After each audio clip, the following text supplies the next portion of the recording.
ఎంత ఆస్తి ఉంది అని చెప్పేవాళ్ళే ఉన్నారు. కానీ కాకపోతే ప్రభు గురించి చెప్పేవాళ్ళు లేరు, నిత్యరాజ్యం గురించి చెప్పేవాళ్ళు లేరు. చెప్తున్నారా?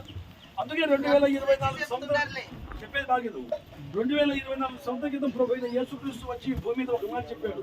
కాలము సంపూర్ణమై ఉన్నది, దేవుని రాజ్యం సమీపించి ఉన్నది, అందరూ అంతటా మారు మనసు పొందండి దేవుని వాక్యం సెలవిస్తుంది. ప్రభు ఎందుకు వచ్చి చెప్పాడంటే, మనం ఒక రోజు ఈ భూమి మీద ఎక్స్పెక్ట్ వెళ్ళిపోవాలి. మనం ఎప్పటికైనా అక్కడ ఈ మట్టి శరీరం మట్టికి వెళ్ళిపోతుంది. దేవుడు ఇచ్చిన ఆత్మ దేవుని రాజ్యానికి వెళ్ళకుండా నిత్య నరకానికి అగ్నిగుండానికి జారిపోతుంది.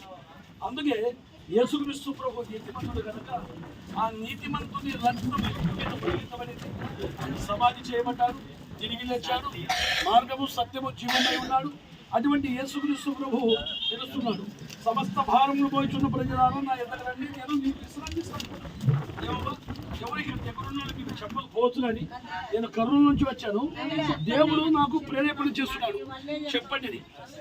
ఏం తల్లి, అది కూడా నమ్మండి. చెప్పిన ప్రతి మాట వినండి.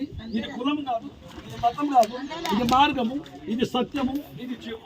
యేసుక్రీస్తు ప్రభు ఇంకా నేను నిరంతరం ఉన్నవాడే ఉన్నాడు. ఆయన మొదటివాడు, కడపటివాడు, అల్ఫా ఓమేగా, ఆది అంతమై ఉన్నాడు.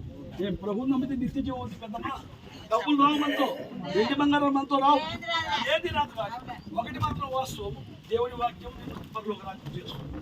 ఆయన నీతిమంతుల రక్తంలో ప్రభు నేను పాపిని నన్ను క్షమించు.